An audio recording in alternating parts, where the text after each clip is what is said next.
Hello everyone and welcome back to my channel, Edmond Mendaros. And for today's quick tutorial guys, and I'm going to show you on how to resolve the Windows update with the error code KB5045594 failed to install in Windows 10 computer. So KB5045594 is a non-security preview update released in October 2024 for Windows 10 versions 22H2. This problem may arise due to several factors, including corrupted system files, insufficient disk space, conflicts with third-party software, network instability, and incomplete previous update. Kung paano ba natin ito i-fix, and without further ado, and let's go ahead. So the first solutions we will do is to run Windows Update Network Troubleshooters.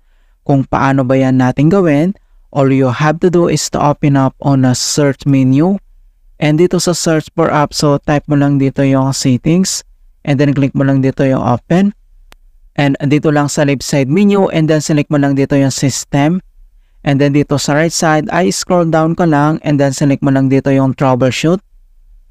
And dito sa troubleshoot, under dito sa options ay kailangan mo lang i-select dito yung other troubleshooters. So click mo lang yan.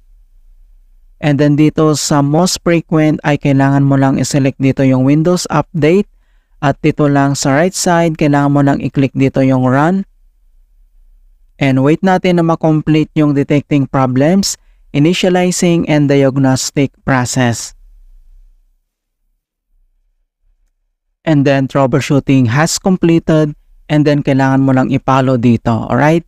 So if the error still persists, and the other solutions na pwede natin gawin is to ensure necessary services are set to automatic. Kung paano ba yan natin gawin, all you have to do is to open up again on a search menu. And dito sa search for app, so type mo lang dito yung services and then click mo lang dito yung open. So dito lang sa services and services local at dito lang sa right side ay kailangan mo lang i-select at dito yung background intelligent transfer service. Okay? So once na-locate mo na, and then kailangan mo lang i-select and then double click. And then dito sa kanyang properties at dito lang sa general, and then kailangan dito sa startup type ay click mo lang yung arrow na yan and then select mo lang dito yung automatic. And then dito sa running, kailangan mo lang i-click dito yung stop and then wait natin na ma-complete. And then dito sa service status ay kailangan mo lang click dito yung start and then wait natin ulit. And dito lang sa baba, click mo lang dito yung apply and then i-click mo lang dito yung okay. Alright, so after dito sa services and other solution na pwede natin gawin is to repair corrupted system files. Kung paano ba yan natin gawin, all you have to do is to open up again on a search menu.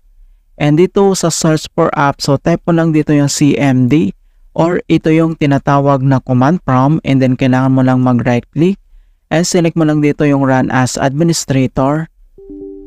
If you receive user account control, and i-click mo lang dito yung yes.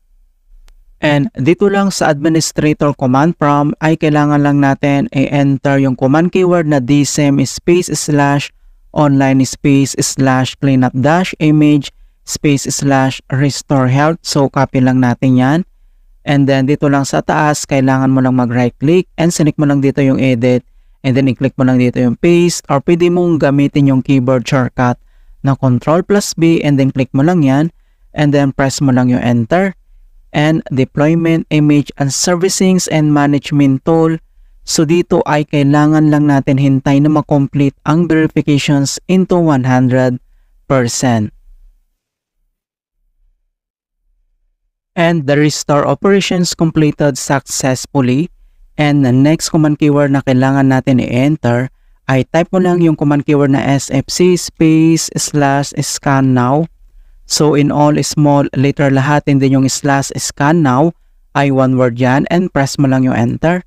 And beginning system scan, this process will take some time. Beginning verification space of system scan. So dito ay kailangan ulit natin nahintay na makomplete ang verifications into 100%. And finally, verifications 100% complete and next step.